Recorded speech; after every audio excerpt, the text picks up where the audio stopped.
notre Père, nous te louons parce que tu es digne de nos louanges. On ne nous a pas contraints à venir te louer. Seigneur, nous sommes conscients de tes œuvres dans nos vies et nous les apprécions.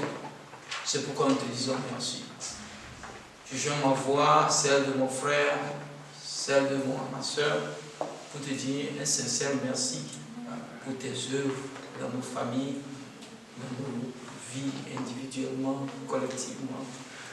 Sois félicité pour tes œuvres, Seigneur.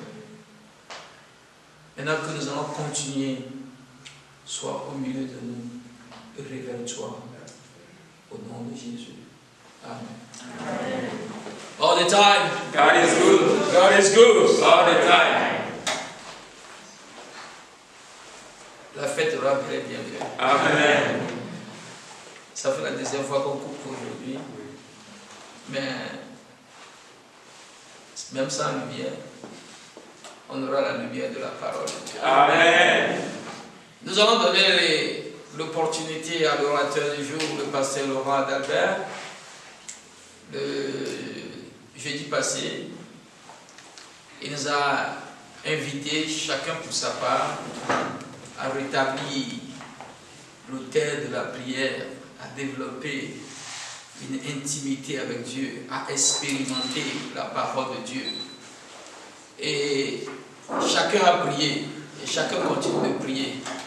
Et cet après-midi, Dieu a encore placé sa parole dans son cœur, dans sa bouche. Et je sais que vous êtes prêts, n'est-ce pas? Nous sommes prêts, n'est-ce pas? Alors nous allons tous ensemble nous tenir debout et nous allons accueillir l'orateur du jour, le pasteur Laurent Adalbert. Merci. On va prier.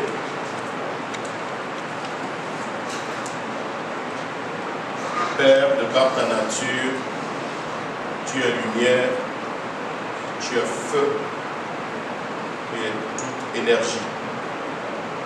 Cet après-midi, Seigneur, je sens déjà que tu veux te manifester par le feu. Amen. Que le feu de ta parole vienne agir dans nos esprits. Amen. Pour nous redynamiser. Amen. Merci Seigneur. Au nom de Jésus. Amen. Amen. Amen. Veuillez vous asseoir. Pour ceux qui n'étaient pas là la semaine passée, nous avons essayé par la parole de Dieu de voir quelle était la réalité de la marche des saints dans l'Ancien Testament. Et nous avons compris que la Bible est un livre expérimental. Ce qu'elle déclare, si vous souscrivez aux clauses de l'alliance de Dieu, vous allez l'expérimenter. C'est pour cela qu'on dit que Dieu ne fait point acception de personne. D'accord? Sous l'ancienne alliance, Abraham a écouté la voix de Dieu. Il était en Mésopotamie. Vous savez, parfois quand vous lisez la Bible, vous entendez parler de certaines cités, de certaines villes. Pour vous, c'est juste un nom. Mais lui savait d'où Dieu l'avait tiré. La Mésopotamie. Et c'était un lieu connu pour son idolâtrie. Et Dieu lui disait dès le début, si quelqu'un te maudit, cette personne sera maudite. Et quand la Bible utilise l'expression maudit, elle veut parler de l'incantation. C'est pour cela également que dans les Écritures, on dira que Goliath, malgré sa force, malgré son arsenal, le voici confronté à un jeune homme, un adolescent. Et pourtant, avant de commencer le combat, il a maudit David au nom de ses dieux. En d'autres termes, il a utilisé des formules incantatoires. Ces gens ont compris très tôt que le monde dans lequel nous sommes n'est pas que physique. D'accord? Si pour tout ce qui vous est arrivé depuis que vous êtes né jusqu'à cet instant, vous n'avez pas compris que nous sommes dans un monde double, vous n'avez rien compris. Là, il faut retourner au village. Et la vieille maman qui lave ses habits au bord du fleuve là va te dire que ce n'est pas que de l'eau ici, qu'il y a une ville en bas. Si vous n'avez bien compris, Allez vers la plage à minuit et vous allez voir des gens qui viennent là et qui entrent en contact avec les esprits des eaux. Si vous n'avez rien compris, allez vers Porto Nouveau, la voie qui mène vers Porto Nouveau. Du côté droit, vous allez voir pourquoi en décembre, ceux qui sont dans le culte de la sirène des eaux, notamment des gens qui portent des boubous blancs avec les différents types de ceintures, pourquoi est-ce qu'ils vont là-bas et qu'on face à l'océan et prient jusqu'au petit matin? Vous voyez toutes ces choses quand je vous dis maintenant, à cause de l'influence de l'éducation occidentale, ça vous perturbe déjà, n'est-ce pas? Parce qu'on nous a fait croire que ce que nous servons par les cinq sens, c'est ça la réalité. Pourquoi tu as fui le village? Pourquoi quand tu vas à l'enterrement, tu files à l'anglaise? On t'a vu tout à l'heure, après tu fuis. Pourquoi? Parce que tu as peur qu'on va te tuer. Non pas qu'on va t'empoisonner, mais parce que quelqu'un va prononcer une parole qui sera chargée d'énergie démoniaque et ça va t'atteindre. N'est-ce pas? Donc si Abraham a quitté la Mésopotamie et que Dieu lui donnait l'assurance de sa protection, c'est parce que Dieu savait qu'il y avait des raisons qu'Abraham soit affecté. Et au-delà de tout ce que nous avons dit, nous avons compris que l'homme est un être tripartite. Il a un corps, d'accord? Vous êtes assis actuellement, ça c'est le corps qui fonctionne. Il a une âme et il est lui-même un esprit. C'est pour cela qu'au village, quand les anciens s'asseyent côte à côte, vous les voyez sourire, mais quand Dieu vous ouvre les yeux, vous allez voir tous les combats que les gens se livrent. Il y a plein de choses. Quand vous dites les yeux, vous dites, les jeux là, vous ne savez rien du tout. Vous comprenez? Quand les gens disent Afrique, mon Afrique, vous savez sur quel continent nous sommes. Et maintenant, pour que Jésus vienne sauver des gens en Afrique, c'est parce que Jésus est réellement Seigneur. D'accord? Pourquoi à l'entrée de chaque village, il y a une idole? Vous pensez que c'est une morte de terre? Non. Ça, c'est juste une représentation physique de ce qu'il y a là-bas. Parce que là où il y a cette représentation physique, il y a un portail démoniaque. Il y a un accès. C'est pour cela qu'on fait des sacrifices là-dessus. Pour permettre à ces démons de venir, pour activer ces démons. Pourquoi est-ce que dans certains milieux, presque tout le monde a un drapeau? Il y a plein de choses, si je vous dis, vous allez dire, oui, mais nous on a juste considéré ça d'un point de vue socio-culturel. Ok, restez dans votre culture, vous allez voir. Il y a des choses qui dépassent la culture. Tout n'est pas que culture. Il y a l'élément culturel dans la culture. Le corps, les cinq sens avec les organes internes et externes, l'âme, qui est le siège de la volonté, le siège de l'intellect, des émotions et des sentiments. L'esprit, c'est le siège de la conscience, de l'intuition, et c'est à partir de là que nous adorons Dieu. C'est comme ça que tout le monde est. Maintenant, avant la chute, Adam fonctionnait de façon équilibrée. Il voyait les deux mondes, le monde physique et le monde spirituel. Après la chute, il était mort à l'intérieur, sa femme avec. Ils étaient plus maintenant conscients du monde physique. Et dès cet instant jusqu'à maintenant, les descendants d'Adam fonctionnent à partir de leur âme. Nous utilisons notre volonté. Après que notre intellect ait fait des analyses et abouti à des conclusions, nous exerçons notre volonté pour prendre des décisions. D'accord? Si quelqu'un vous insulte, ça ne touche pas votre corps. C'est au niveau de l'âme que vous ressentez ça. Ça fait très mal. N'est-ce pas? C'est les émotions, c'est les sentiments.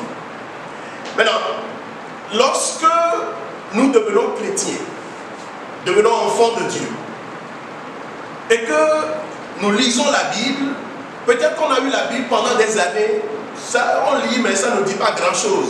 Et quand tu prends la Bible et que tu veux lire, tu as comme l'impression que quelqu'un est avec toi en train de t'expliquer les textes. Ça, c'est la dimension de l'esprit. L'esprit qui a inspiré les différents écrivains est là, et c'est le même esprit qui réside dans notre esprit et qui nous parle. Et souvent quand Dieu nous parle, il parle plus de manière non cognitive que cognitive. C'est-à-dire que quoi? Tout à l'heure, quand tu donnais ton témoignage à propos de ton fils, il a vu, d'accord? Physiquement, il ne peut pas voir. Ses yeux spirituels se sont ouverts et il a vu.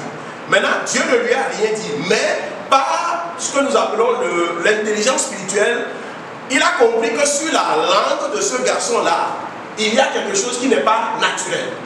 Vous comprenez? Maintenant, si on devait s'asseoir avec lui, l'aider, il va comprendre pourquoi lui voit un scorpion et l'autre voit une araignée, n'est-ce pas? Quel est le rôle de l'araignée sur le plan spirituel? Quel est le rôle du scorpion sur le plan spirituel? Vous comprenez là pourquoi subtilement on nous avait embrigadés en nous faisant croire que selon que nous sommes nés tel jour de l'année, nous sommes lions, nous sommes taureaux, nous sommes serpents, nous sommes... Et il y a des gens qui sont très férus de ça. Quand ils se réveillent le matin, le premier réflexe qu'ils ont, c'est de chercher, oui, c'est notre journée, nous les taureaux là, qu'est-ce qui va nous arriver aujourd'hui? C'est une forme de géomancie que vous êtes en train de pratiquer sans le savoir. Et on a grandi comme ça. Maintenant, ça a migré des pages de Togo Press pour se retrouver maintenant sur le net. Et quand vous fouillez là, vous allez voir certaines de ces choses. Donc, maintenant, quand quelqu'un dit qu'il est converti et ne se départit pas de ces choses-là, c'est que lui-même, il a un problème avec la conversion. La conversion, c'est un transfert qui s'opère. Jésus est venu, il est mort, et il nous a libéré sa vie pour que nous puissions prendre cette vie-là. Avant, il était en un seul lieu. Aujourd'hui, il peut être partout à la fois. Il est devenu un esprit vivifiant. Et maintenant, aujourd'hui, quand Dieu veut fonctionner avec l'humanité tout entière, c'est sur la base du sang que son Fils a versé au calvaire. Rien d'autre.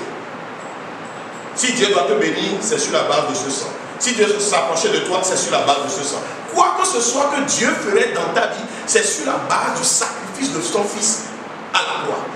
C'est ce qui fait que quand vous comprenez pourquoi Jésus est mort pour vous personnellement, vous déciderez à votre tour de vivre pour lui. Dans un monde où il n'est pas possible de vivre en tant que chrétien. Vous prenez l'image de Daniel à Babylone, si vous connaissez la Bible. Quand ils ont été pris pour amener en déportation, ils ont fait tout le voyage à pied.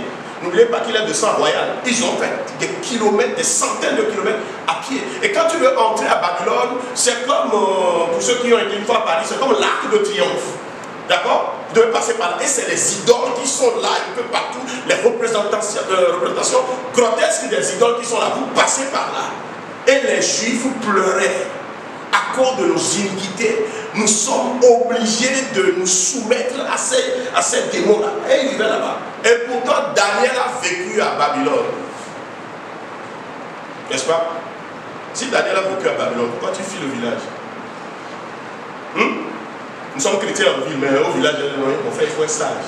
Parce que tu as le vieux qui est sous l'arbre là-bas. Il fait certaines phrases, tu vas croire que c'est de la poésie. C'est pas la poésie. Frère, tu as garé où? À l'entrée du village. J'y vais, je m'assois, je fais ce que je dois faire et je pars. Parce qu'aussi longtemps que je suis là, il y a des entités qui doivent être à genoux. C'est ce que l'Écriture dit. Partout où je suis, la présence de Dieu est là. Donc si je dis, dès que j'entre dans ce milieu-là, ce qu'on a mis sur les reins et qu'on a avalé, tout cela sera nul et de nul effet. Pourquoi? Parce qu'un fils du royaume est là. Aujourd'hui, notre christianisme se résume au folklore. On danse, on fait des choses de plus. Quand Dieu veut nous tester un peu, on chasse les démons. Quand les démons nous attaquent, on insulte Dieu. C'est le type de christianisme qu'on a aujourd'hui. D'accord? Je vais vous parler de la vie de sainteté. Être saint malgré la pollution ambiante du monde. La semaine dernière, nous avons vu le texte dans 1 Roi, n'est-ce pas? 1 Roi chapitre 8, cette fois-ci on prend le verset 36, où il est fait mention du moment où l'offrande sera faite. Tout ce que le prophète a fait répondait aux clauses, au protocole de l'adoration sous l'ancienne alliance. Et c'est justement pour ça que Dieu l'a exaucé. D'accord? Mais ici, il parle de l'offrande. Au moment où on présente l'offrande, n'oubliez pas qu'il se trouve au nord du territoire d'Israël, où il n'y avait pas le temple. Puisque le pays était disloqué, deux tribus dans le sud et 10 tribus au grand nord. Donc il n'y avait pas le temple. S'il y avait le temple, il ne ferait pas d'autel. Puisque le temple était déjà là. De la même façon aujourd'hui, si quelqu'un dit, ok, j'ai écouté un enseignement sur l'autel de la prière, donc quand je vais rentrer à la maison maintenant, il dit, ah mon fils, tu vois les blocs là, amène-nous ici. On va faire un autel. Non. On ne fait plus ça sous la nouvelle alliance. D'accord? Parce que nous transportons la présence de Dieu partout où nous sommes. D'accord? Le plus grand autel, Dieu l'a établi, c'était sur le mont du Calvaire. Là où Jésus s'est offert, et là le ciel s'est ouvert, c'est fini. Partout où vous êtes, même au fin fond de la forêt, quand vous invoquez Jésus, la présence vient en même temps. Parce qu'il y a eu un changement. Nous allons dans Genèse, première partie donc de la petite exhortation. Isaac, un modèle de sacrifice vivant. On va parler de Isaac. Plus comme un être humain ordinaire, mais quelqu'un qui est revenu d'entre les morts. Une sorte de sacrifice vivant en circulation. D'accord? Dans Genèse chapitre 22, vous connaissez ce texte, le verset 2, Dieu a dit à Abraham, ok, tu vas prendre ton fils unique, celui que je t'ai donné dans ta vieillesse. C'est le fils de la promesse, c'est le fils qui constitue pour toi le témoignage de la capacité de Dieu de faire ce qu'aucun humain ne puisse faire. Ce même fils que je t'ai donné là, tu le prends, tu vas aller dans le pays de Morija, je vais t'indiquer une montagne, tu vas sur la montagne et tu me sacrifies ton fils. Vous savez, souvent quand Dieu parle, quand nous traitons avec le Seigneur, quand il parle, il veut dire ce qu'il a dit. Il ne faut pas essayer de dire, ok, ou bien il pense que, ou bien c'est parce que. S'il te dit, lève-toi, lève-toi. Il ne faut pas essayer de te demander, ou bien il a voulu dire. Non, il dit ce qu'il veut dire. Et très souvent, Dieu parle peu, mais il répond beaucoup. Et vous allez voir ça dans la vie du Seigneur. Lorsque les disciples posent une question, vous allez voir, il va faire tout un développement pour eux. Et qui savait toutes ces choses-là déjà. Mais de par sa nature, Dieu ne bavarde pas. Mais il parle. Parce qu'il est un roi. Les propos d'un roi ne sont pas comme les propos d'un vendeur de brochettes au bord de la route. Non. Un roi parle de façon mesurée. Et donc, c'est comme ça que Dieu traite avec nous, tout en nous éduquant en même temps, en tant que ses enfants, à savoir ouvrir nos bouches et parler. Pourquoi? La bouche que nous utilisons pour parler à Dieu, c'est cette même bouche que nous utilisons pour prier. Donc, vous allez remarquer que si vous avez, pendant la journée, passé votre temps à dire du n'importe quoi, au moment de la prière, vous vous sentez vide. Ça, c'est un. Ceux qui ont l'habitude de critiquer, d'insulter, c'est des gens qui, à chaque fois, non, moi je suis comme ça, tout le temps. Quand vous leur dites, ok, mon frère, on va prier un peu. Ma soeur, on va prier un peu. Et vous lancez la première requête. Elle ne fera pas 5 minutes, moi je suis fatigué. Pourquoi? Parce que c'est quelqu'un qui a donné plus d'importance à son âme. Au niveau de son âme, c'est quelqu'un qui est assez aguerri. Mais au niveau de l'esprit, il est faible. D'accord? Mais la personne calme, observe les choses, prions. C'est dans la prière qu'on connaît qui est qui. Qu'on sait qui est qui. D'accord? Donc là, dans ce que nous sommes en train de dire, Abraham est allé, Dieu a donné une instruction, il est allé. Il a vu le lieu. L'enfant, entre-temps, intelligent qu'il était, il savait que quand papa a l'habitude de faire ses de mettre les sur les hôtels là, il y a toujours un animal. Et en tout cas, il dit, mais l'animal, ne t'inquiète pas, Dieu va s'occuper de ça. Et ils sont partis. Vous connaissez l'histoire, n'est-ce pas? Et dans la suite de ce test-là, Dieu a dit à Abraham, parce que tu as fait ça, vous allez voir, c'est comme Abraham est monté en grade. D'accord? Parce que je t'ai testé et tu as été obéissant et Dieu a encore couvert d'autres univers dans l'accomplissement de son plan pour la vie d'Abraham. Maintenant, dès qu'ils sont sortis, ils sont descendus de la montagne. Isaac vivait comme quelqu'un qui est sorti d'entre les morts, un sacrifice vivant. Alors, dans Genèse chapitre 26, dans le verset 2, Dieu a dit quelque chose à Isaac et c'est important pour nous. Dieu lui dit, ne descends pas en Égypte. Pourquoi? Tu es un sacrifice vivant. Ne te contamine pas avec l'Égypte. Je te montrerai le pays que tu dois habiter. Et il a obéi à ce que Dieu a dit. Dans Genèse chapitre 24, je crois que c'est le chapitre 24, Genèse 24, je vais lire le verset 63, je crois bien. Un soir, Isaac était sorti pour méditer dans les champs. Méditer dans les champs. Vous allez voir dans la vie d'Isaac que très tôt, il a compris que le monde n'est pas que le monde physique. Son père lui a passé le message. D'accord? Son père lui a dit, Dieu là, si tu veux avoir une communion avec lui, il faut que tu trouves un temps pour être avec lui. Il est sorti pour méditer. Je ne voudrais pas que notre vie chrétienne se résume à ce que nous faisons aujourd'hui. Et qu'un jour, si le Seigneur tarde à venir, on prenne de l'âge, on vieillisse, on a des cannes.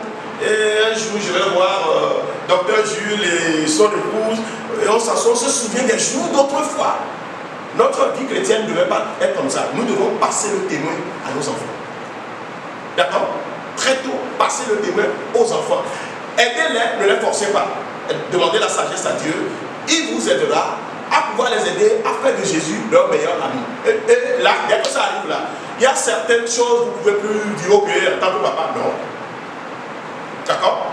Et quand ça se passe, vous allez regarder avec émerveillement le changement que Dieu produit dans la vie des enfants. Il y a des choses qui se passent avec mes enfants. Parfois, ça me fait sourire. Une fois, on priait comme ça, et puis dans la fièvre de la prière, je leur dis, ok, en tant que père spirituel de la maison, ma Benjamin dit, papa, qu'est-ce qu'il a dit? Il dit, tu n'es pas le père spirituel, que c'est lui. Il dit quoi? Il dit, Dieu m'a dit de te dire que c'est lui le père spirituel. Donc j'ai dû marquer une pause pour dire, ok, je suis le papa, mais Dieu est le père spirituel. Alors qu'il n'a jamais lu ça, elle n'a jamais lu ça dans la Bible. Ça veut dire que quand vous aidez les enfants à avoir une communion avec Dieu, ils vont commencer à développer ça. Et très tôt, ils sauront que Dieu est une personne avec qui on peut parler. Jésus est une personne avec qui on peut communier. Donc, quand elle a dit ça, je ne pouvais pas dire, ok, je leur dis, je suis revenu à la parole pour leur expliquer. D'accord? Dans la maison, nous sommes les parents, n'est-ce pas? Mais sur le plan spirituel, le premier responsable, c'est l'homme. Et donc, c'est sous cet angle-là que j'ai voulu parler, mais j'ai introduit un terme que les gens aiment aujourd'hui, mon père spirituel. Mon père spirituel. Si ton pasteur est ton père spirituel, Jéhovah devient ton grand-père spirituel, ce qui n'est pas biblique. Et quand on dit ça aux gens aujourd'hui, certains ça les dérange. Moi, là, je veux qu'on m'appelle frère. Je suis un frère en Christ. D'accord? Les histoires de père, là, toi-même la difficulté même à confronter certaines situations et tu te closes d'être un père. Doucement, c'est Abraham que Dieu a dit. Toi là, tu es le père des nations. Si Dieu ne t'a pas dit directement là, reste tranquille. Frère, restons tranquilles. Restons dans les limites de ce que la parole de Dieu révèle. Nous sommes frères. Pas souci de convenance sociale, de respect. Il y a certains mots, expressions qu'on utilise. D'accord, mais attention, que ça ne vous monte pas la tête. Et que maintenant votre démarche change parce que oui, je suis le père spirituel, vous avez la démarche sénatoriale, tout ça, vous perdez votre temps pour rien du tout. Donc là, il était en train de méditer. Je n'ai pas le temps pour expliquer les ramifications de la méditation. La méditation n'est pas juste le fait de oui, j'ai lu un verset, puis rapidement, puis je m'en vais. Non. La parole de Dieu est spirituelle. Et c'est notre esprit qui consomme la parole. C'est pour cela que Jésus a dit dans Matthieu 4, quand vous retournez dans l'Ancien Testament, vous allez aussi le voir, que l'homme ne vivra pas que de pain. Le pain que nous consommons, c'est pour le corps. Le pain, c'est le symbole de la nourriture physique, d'accord? Ça, c'est pour le corps, pour que le corps soit en bonne santé, pour que l'esprit et l'âme puissent rester dedans. Ça, c'est le domaine, ça. Deuxième élément maintenant, fondamentalement, comme l'homme est esprit, il doit consommer ce qui est spirituel. Et c'est la parole qui sort de la bouche de Dieu que l'homme consomme. Et c'est là où beaucoup de gens errent. Parce que si vous passez tous ces 65 jours à être fidèle, petit déjeuner, dîner, entre temps souper, vous avez fait ça pendant 365 jours. Il n'y a pas eu un moment où vous avez marqué une pause pour trouver un temps pour jeûner. Au moins une fois par semaine. Jeûner et mortifier un peu la chair pour dire ok, toi là, tu as assez nourri, reste tranquille. Pour que l'esprit maintenant puisse être en phase avec l'esprit de Dieu. Parce que c'est à travers le jeûne que nous devenons plus conscients du monde de l'esprit. D'accord? Quand Esther était confrontée à une situation, elle a fait quoi? 3 jours de jeûne. Et ça a changé la situation. Aujourd'hui, c'est difficilement que les gens jeûnent. Pourquoi? Oui, mais quand tu lis les Écritures, il dit avant la venue du Seigneur, il y aura de l'apostasie. Et nous vivons ça actuellement. Ceux qui étaient nés de nouveau dans les années 80, 90 et tout cela, et quand ils s'arrêtent aujourd'hui, ils se demandent, c'est comme ça on avait commencé. Et un frère qui me dit, est-ce que les gens naissent de nouveau encore aujourd'hui? Je dis, ah, tu sais, on est dans les derniers temps. D'accord? Donc, l'objectif de ce temps que nous passons ensemble, c'est d'apprendre à marcher avec Dieu. Là, Dieu lui dit, ne descends pas en Égypte. N'oubliez pas cette expression-là. Deuxième partie, rapidement, Jésus, le modèle de sacrifice revenu à la vie.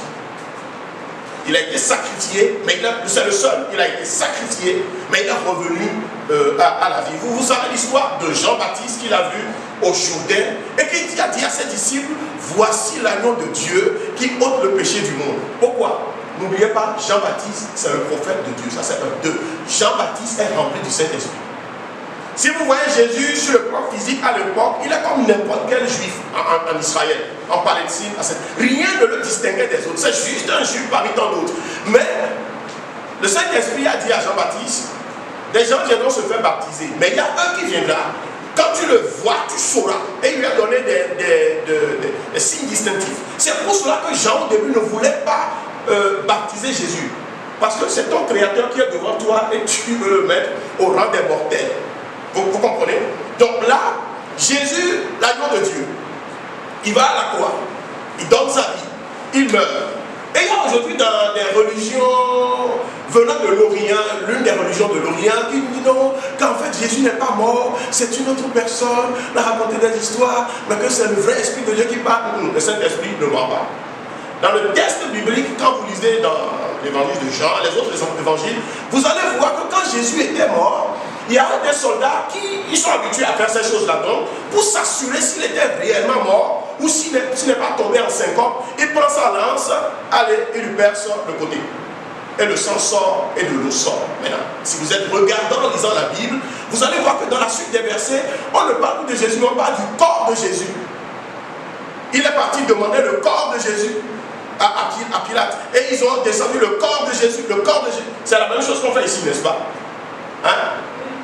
Quand quelqu'un meurt là, difficilement on l'appelle par son nom, c'est ça, non? Et un million dit Michoua Mea.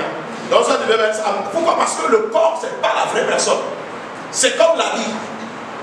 D'accord? Donc là, on a commencé par dire prenez le corps, prenez le corps, prenez. Donc il est réellement mort. Il s'est sacrifié pour nous. Et c'est pour ça que je demande pardon pour mes péchés. Et Dieu, selon les clauses de la nouvelle alliance, si je pêche et que je viens à lui, je suis sincère, je demande pardon avec l'intention de ne plus retourner dedans.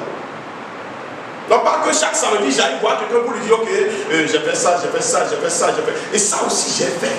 Semaine passée, mais j'ai encore fait Dieu. Ok, ce que tu as fait là, c'est pas bon. Tu ne te montres pas comme une vraie fille de rester dans son coin là-bas. Tu vas réciter ça, tu vas réciter ça, tu vas réciter ça. Quand tu auras fini de réciter, tu récites ça aussi et tu rentres chez toi. Samedi prochain, il va revenir. Pourquoi? Parce que c'est les rites et les rituels d'une organisation chrétienne. Et ça ne peut pas sauver les gens. Et ça ne peut pas donner la délivrance. Les Juifs aussi avaient fait ça. Et à un moment donné, Dieu est obligé de leur dire, écoutez, vous pouvez utiliser le nitre et la potasse. Vos péchés vont rester devant moi. Pourquoi? Parce que un péché qui n'est pas sincèrement confessé reste tel quel. Cherchez une preuve. Si vous lavez mal votre habit, l'habit est mal lavé. D'accord? Vous êtes revenu avec la suette, vous mettez votre habit dans un coin, vous l'avez oublié, et puis on dit, ah, mais on a... Et vous reprenez le même habit. Est-ce qu'entre temps l'habit se... Vous comprenez? Donc un péché que vous thésaurisez, que vous mettez dans un coin, vous mettez en jachère, reste tel devant Dieu. Aussi longtemps que ce n'est pas confessé et abandonné, ça reste tel. Mais sous l'économie de la nouvelle alliance, selon les clauses que Dieu a établies, lorsque je viens, je confesse, j'abandonne, je laisse tomber, automatiquement, j'obtiens non seulement le pardon, mais la purification. D'accord? Et donc, c'est sur la base du fait qu'il soit mort à la croix que tout cela nous est octroyé. Maintenant, quand je reçois de Dieu la purification, il me donne aussi la vie éternelle, la vie de Dieu. Cette vie rentre en moi. Dès que cette vie rentre en moi, ça va bouleverser maintenant ma façon de faire les choses. Parce que l'Esprit de Dieu, en venant, c'est une personne qui vient en nous. Et il a sa personnalité. Et il veut agir et s'exprimer. C'est à partir de ce moment que nous apprenons à marcher avec Dieu. Avant Abraham, il marchait avec Dieu, Dieu étant à l'extérieur de lui. Mais sous la nouvelle alliance, nous marchons avec Dieu, Dieu étant à l'intérieur de nous. Comme un système de téléguidage incorporé. Vous savez, les jouets des enfants là, vous tournez, vous laissez, puis ça commence par faire ça. Parce que le système est à l'intérieur. Et c'est pour cela que beaucoup de chrétiens, ne sachant pas que Dieu est à l'intérieur d'eux, ils se permettent de faire des choses et après, ils se rendent compte que Dieu n'agit pas dans leur vie. Non, il vit en nous. Nos pensées là, c'est comme je suis en train de vous parler actuellement, n'est-ce pas? Pendant que je vous parle, tout le monde, d'une manière, est en train d'exercer son intellect. Vous êtes en train de penser, mais je n'entends pas. Mais Dieu, il entend clairement. Nos pensées sont comme nos paroles. Clairement. Vous voyez maintenant que ça devient autre chose, non? Et donc, la personne est en moi, ce à quoi je pense, elle est au courant. Quand je regarde quelqu'un, lui aussi est en train de regarder ce que je regarde. Dès que je prends la décision d'aller pécher, il me laisse. Parce qu'il ne peut pas être là avec moi pour qu'on pêche ensemble. C'est pour cela que Samson, à un moment donné, ne savait pas que l'Esprit l'avait quitté. D'accord? Donc, je suis en train de parler de Jésus, la première établie dans les Écritures, qu'il est mort, qu'il est ressuscité.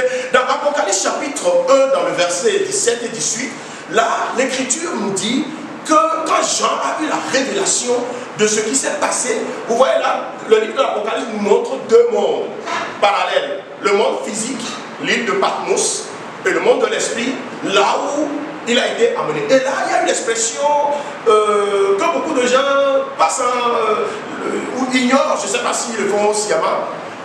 Il dit qu'il était en esprit le jour du Seigneur. Il était en esprit. Comment il était en esprit? Parce que ces gens-là, à l'époque, quand ils étaient nés de nouveau, ils ont appris à marcher avec le Saint-Esprit.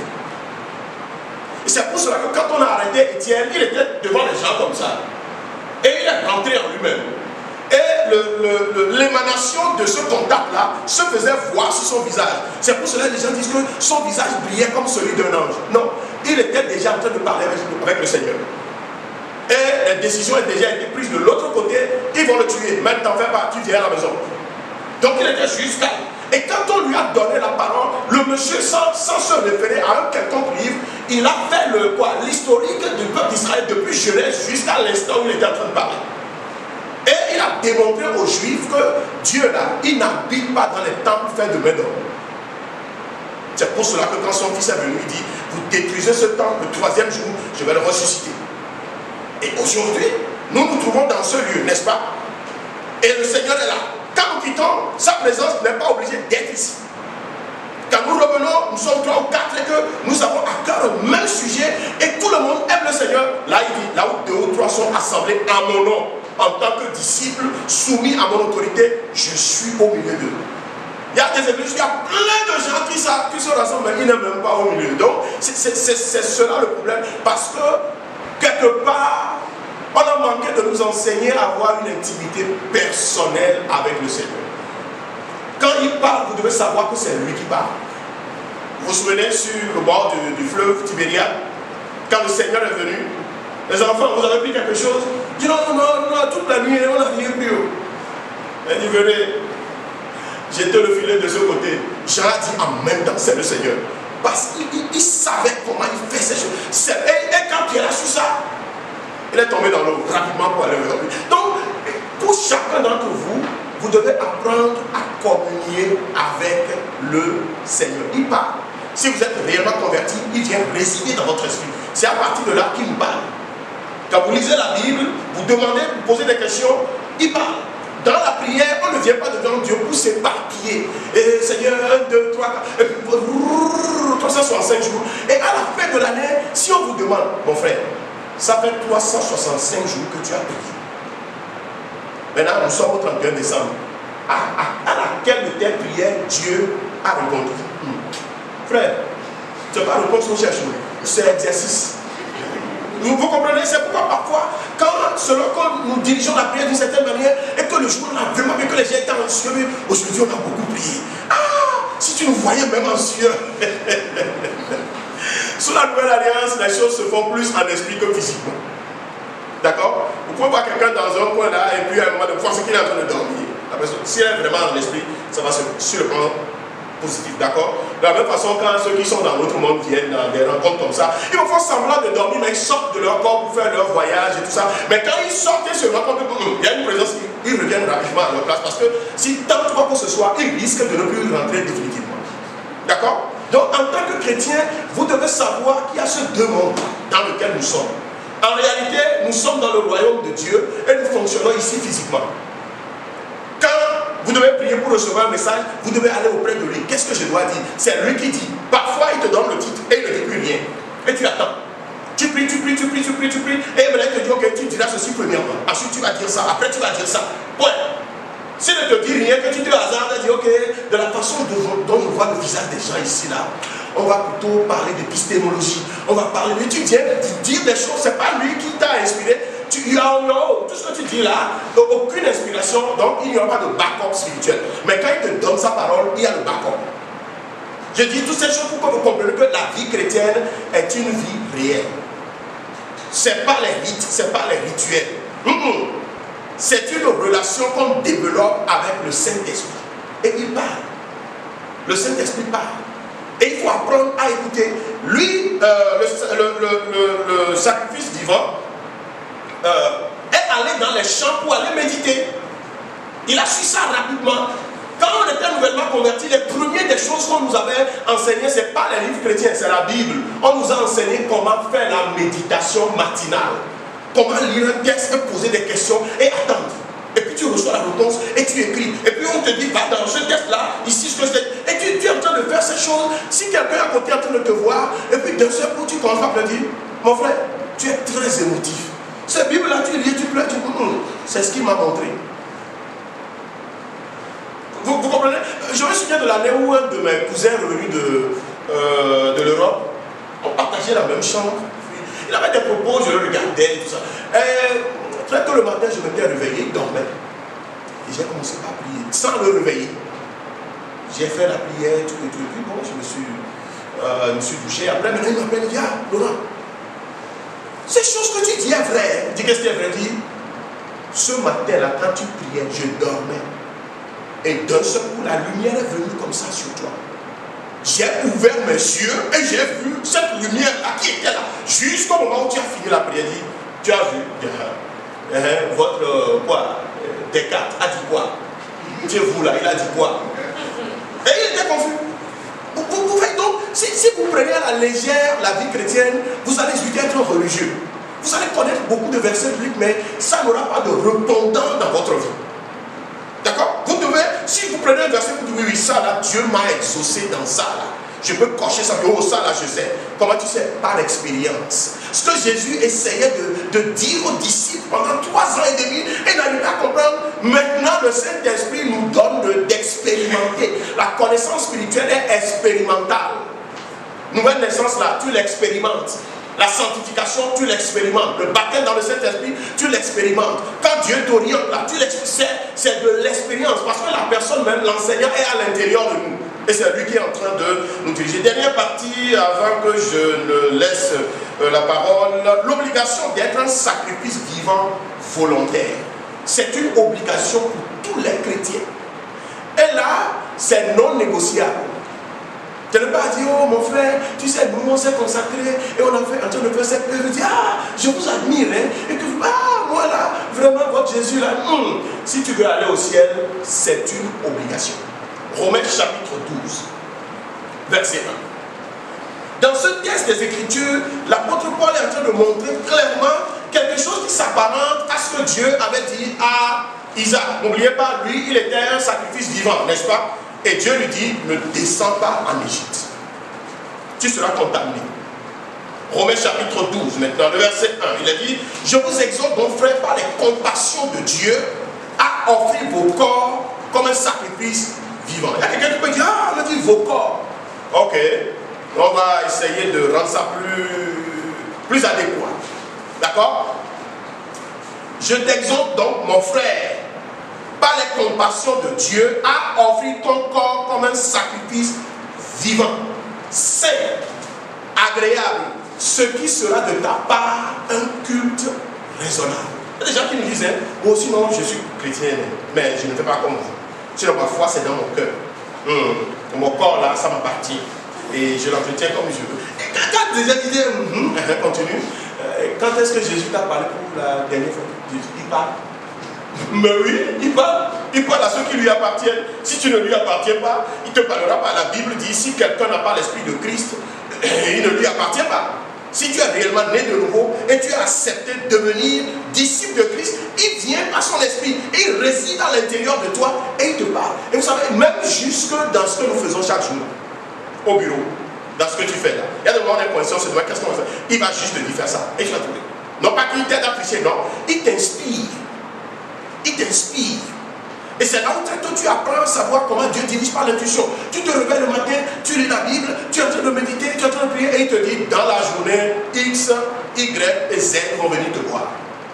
Quand ils vont venir, ils vont dire ceci, tu leur donneras telle réponse. Chaque fois que tu obéis, la voie devient plus claire. Et tu sais que Jésus est une personne.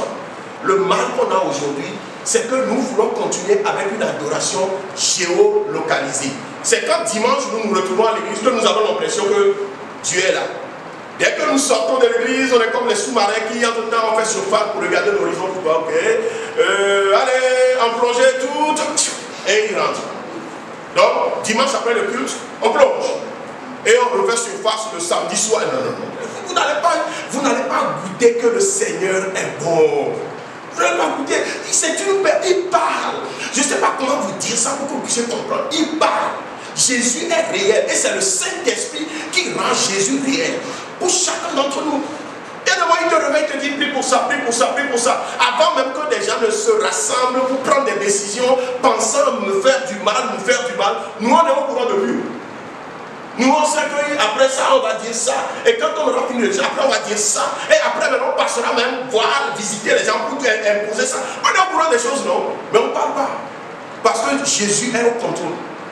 Mais ceux qui ne l'écoutent pas paniquent. Ils paniquent. Ils ont peur. Mais si tu l'écoutes, tu es calme. Parce qu'il est à l'intérieur et il est au contrôle. Il dit c'est dans le calme et la confiance que sera votre salut. D'accord? Donc, Romain là, il dit tu offres ton corps comme un sacrifice vivant. Pourquoi? Parce que Jésus s'est offert lui à ta place. Et il est mort à la croix. Maintenant, de façon logique, c'est normal que je me donne à lui. Ça, c'est le culte raisonnable, ça. Si je suis fidèle à l'église, mais que mon corps n'appartient pas à Jésus, c'est un culte irraisonnable. Vous comprenez? Donc, ici, il dit maintenant, ne vous conformez pas au siècle présent. C'est comme ce que Dieu a dit à Isaac, ne descends pas en Égypte.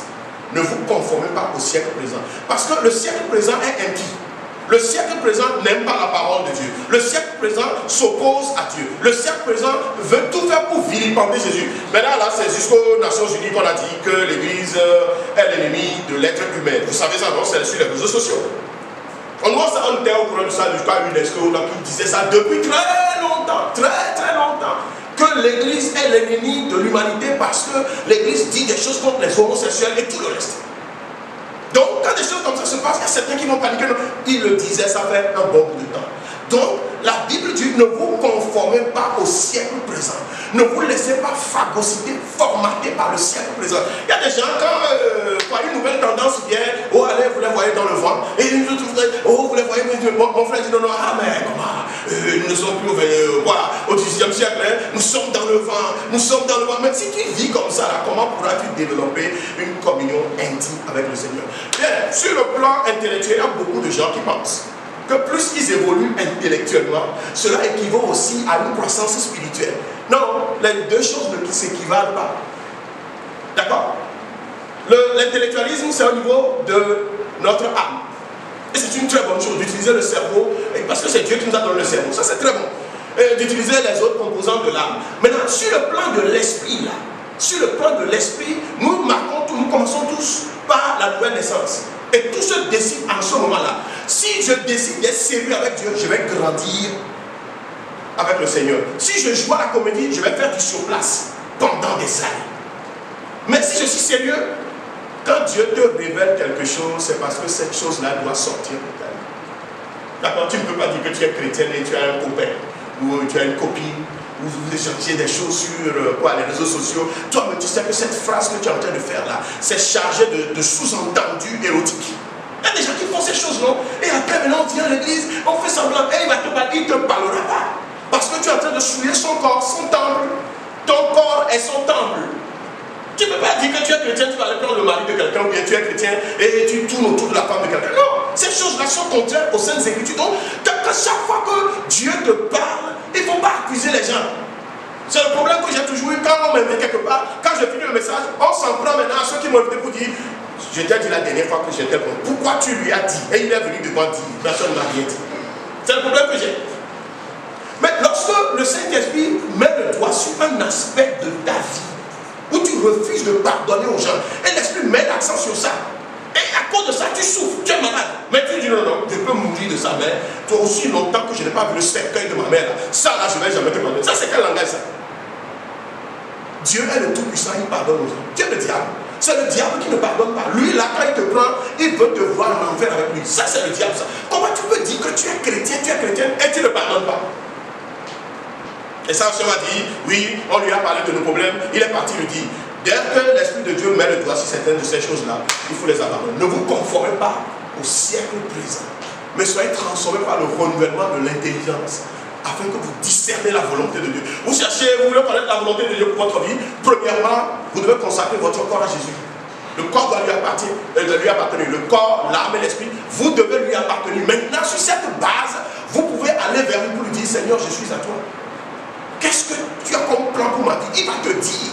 Moi, là, ce que je suis aujourd'hui, c'est lui qui m'a dit. Donc, quand j'enseigne ça, je le dis clairement. Là où Dieu m'a parlé pour me dire le métier que je vais faire, je peux vous amener la vie. Premièrement, c'est ici, je suis né de nouveau. C'est ici, il m'a parlé pour le métier que je vais faire. C'est ici, il m'a parlé pour le cœur à laquelle tu m'as. Donc, quand vous marchez, Jésus, il est réel. Je ne sais pas comment dire ça pour que vous compreniez. C'est une personne, il est réel. Ne joue pas à l'intellectuel avec lui.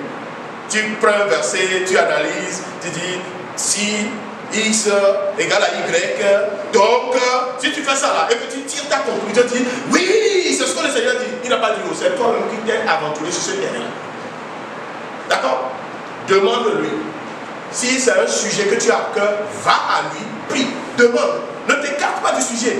Reste sur ce sujet, demande, la réponse va venir. Et c'est en cela que tu peux marquer. À l'époque, on marquait. Tel jour, j'ai commencé à prier pour tel sujet. Il m'a exaucé, tel jour, je mets. Et plusieurs années après, vous vous asseyez, vous dites, ah, voilà les faits de l'éternel. Un mémorial pour l'éternel. Et c'est pour tel sujet, il m'a exaucé. Ah, pour tel cas, ça a pris tel nombre de temps, et ainsi de suite.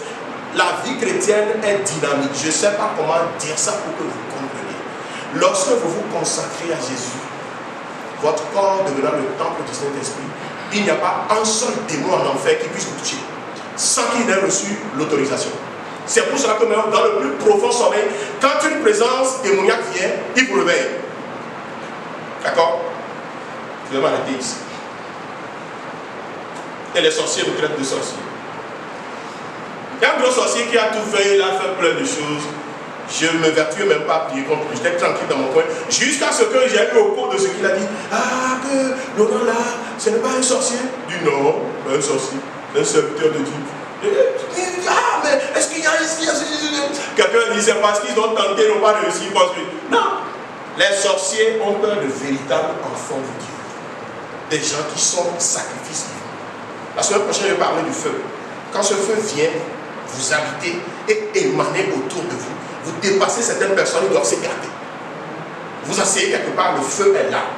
C'est des réalités que nous occultons, qui fait que ce qui arrive aux personnes ordinaires nous arrive aussi. Non. Il nous a mis ici pour imposer la volonté de Dieu dans toute situation qui vient vers nous. Et nous devons comprendre cela. En tant que représentants du royaume, partout où nous allons, nous imposons la gloire du royaume là-bas. Et quand nous prêchons l'évangile à quelqu'un, la personne naît de nouveau, nous ouvrons la porte. Le royaume de Dieu s'étend jusqu'à cette personne. Et attends, la prochaine personne à qui tu parles, c'est comme cela. Jésus est réel. Le Saint-Esprit est réel. Je vais maintenant vous donner l'occasion de parler. Moi j'ai parlé, vous avez écouté. Maintenant vous pouvez parler à Dieu. La prière n'est pas magique. Hein. C'est le fait d'être sincère et de dire ce qu'on a dans le cœur. N'essayez pas de donner l'impression de quoi la chromologie, la grandiloquence, de mystifier Dieu. Non, oubliez ça. Soyez sincères. La semaine passée, on a dit que tous ces adorateurs de l'ancienne alliance avaient trois choses en commun. Ils étaient sérieux dans la prière. Ils étaient sincères dans la prière. Et ils faisaient preuve de solennité. Ils respectaient Dieu. Et Dieu parlait avec eux. Et sous la nouvelle alliance, Jésus dit, il va nous parler. Tu peux maintenant parler à Dieu. Parle-lui.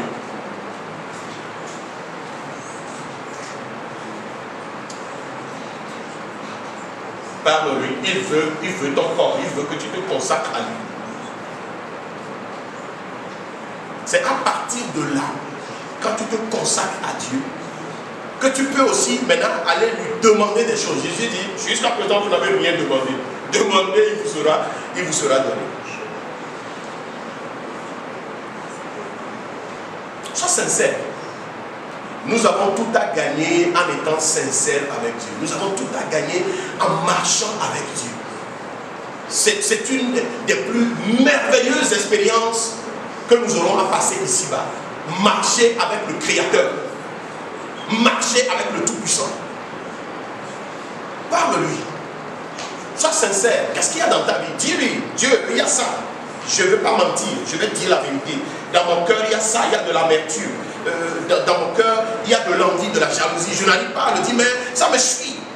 Ça me suit tout le temps. Quand je vois quelqu'un prospérer, ça me met mal à l'aise. Dis-lui, sois sincère. Dis les choses. Quand je vois la situation de l'autre, je commence pas à imaginer, pas à penser. Dis-lui ça, dis-lui. Sois sincère. C'est ça la confession. Tu es sincère, tu dis Dieu, je laisse tomber. Je ne veux plus faire ce que j'ai l'habitude de faire. Je veux juste marcher avec toi. Je veux être sincère à partir de maintenant. Dis-lui, ton corps là, c'est son temps. Mais il faut que toi-même tu décides. Je vous exhorte donc frère, par les compassions de Dieu, à offrir vos corps comme un sacrifice vivant. Qu'est-ce qu'il t'a dit aujourd'hui? Quel aspect de ta vie, pendant longtemps, tu as ignoré, mais il vient de révéler? Même pendant que tu es en train de prier, il met le doigt sur des domaines de ta vie qui ne lui plaisent pas. Abandonne. Tu n'as rien à gagner en résistant à Dieu. Tu n'as rien à gagner en voulant t'opposer à Dieu. Non, rien du tout.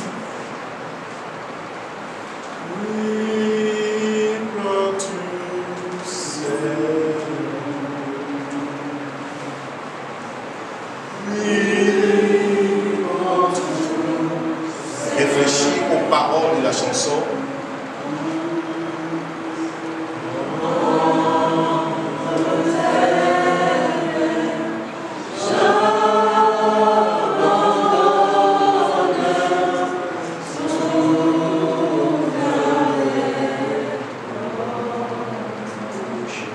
Oui, prends tout, Seigneur.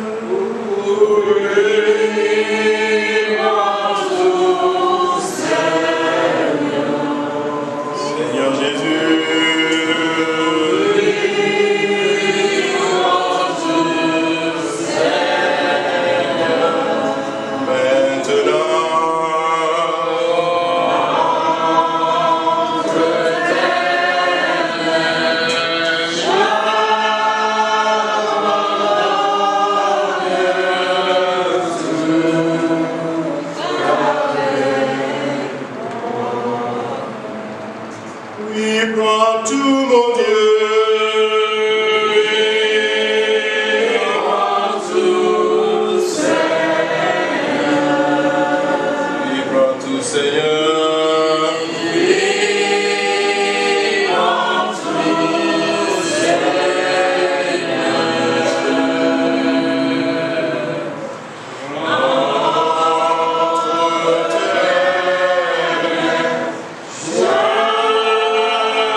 Maintenant, chante ça intérieurement. N'ouvre plus les lèvres. Chante ça intérieurement.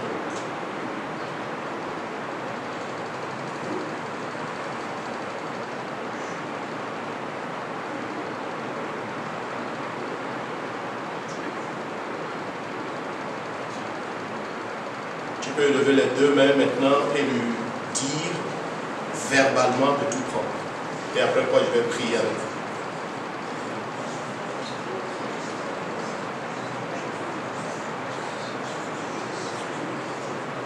Nous levons les mains en signe de consécration, d'abandon à lui. Il sait ce que nous ne savons pas. Les semaines qui sont devant, les mois qui sont devant, l'année nouvelle qui va venir, il y a tellement de défis que si Dieu vous ouvre les yeux pour voir, vous aurez peur d'entrer dans la nouvelle année. Mais pour y entrer, vous devez vous laisser à lui. Et personne ne le fera à votre place. Je vous exhorte, mon frère, par les compassions de Dieu, à offrir vos corps comme un sacrifice vivant, saint, agréable, ce qui sera de votre part un culte raisonnable. Parce que vous lui appartenez, vous pouvez communier avec lui.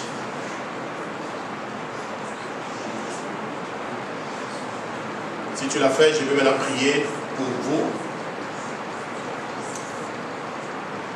Nous lèvons les mains, je prie maintenant. Père, dans les Écritures, lorsque une offrande t'agrée, lorsqu'un sacrifice te plaît, tu envoies le feu dessus. Cet après-midi, nous sommes là, nous avons accepté nous donner à toi, nous laisser à toi. Père, tu connais nos cœurs, tu connais nos intentions, tu connais nos motifs. Saint-Esprit, envoie ton feu maintenant sur les sacrifices qui te plaisent. Amen. Maintenant, Seigneur. Maintenant, Seigneur. Envoie le feu. Envoie le feu. Envoie le feu sur les sacrifices. Oui, Seigneur, envoie le feu. Que ce feu vienne sceller les décisions qui ont été prises cet après-midi. Le feu de Dieu. Le feu de Dieu. Sur l'autel de nos cœurs, envoie le feu de Dieu. Les domaines dans lesquels l'ennemi a pendant longtemps joué avec nos vies parce que nous ne t'appartenions pas. Envoie le feu maintenant, Seigneur. Envoie le feu maintenant, Seigneur. Parce que l'Écriture dit, tu es un feu dévorant. Si nous sommes tes enfants, si nous sommes tes fils, si nous sommes tes filles, nous devons avoir ta nature. Envoie le feu, Seigneur.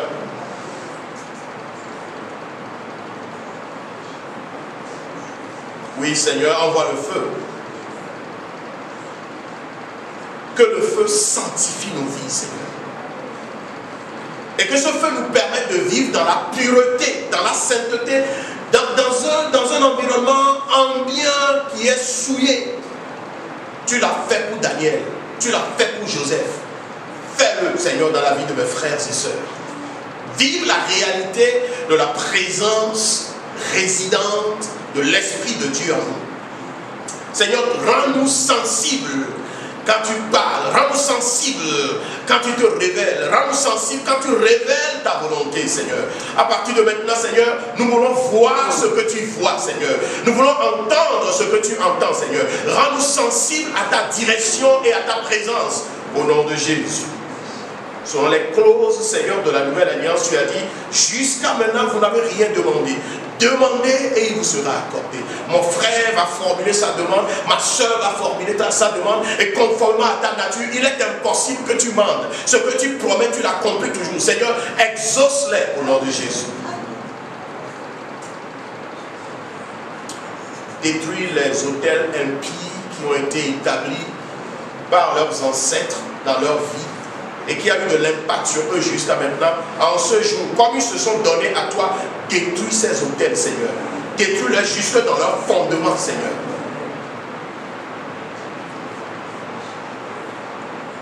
Quand tu touches, tu sanctifies. Quand tu touches, tu guéris. Quand tu touches, tu délivres. Seigneur, touche et opère ce que tu voudras opérer selon le cas, selon le besoin de chacun, au nom de Jésus.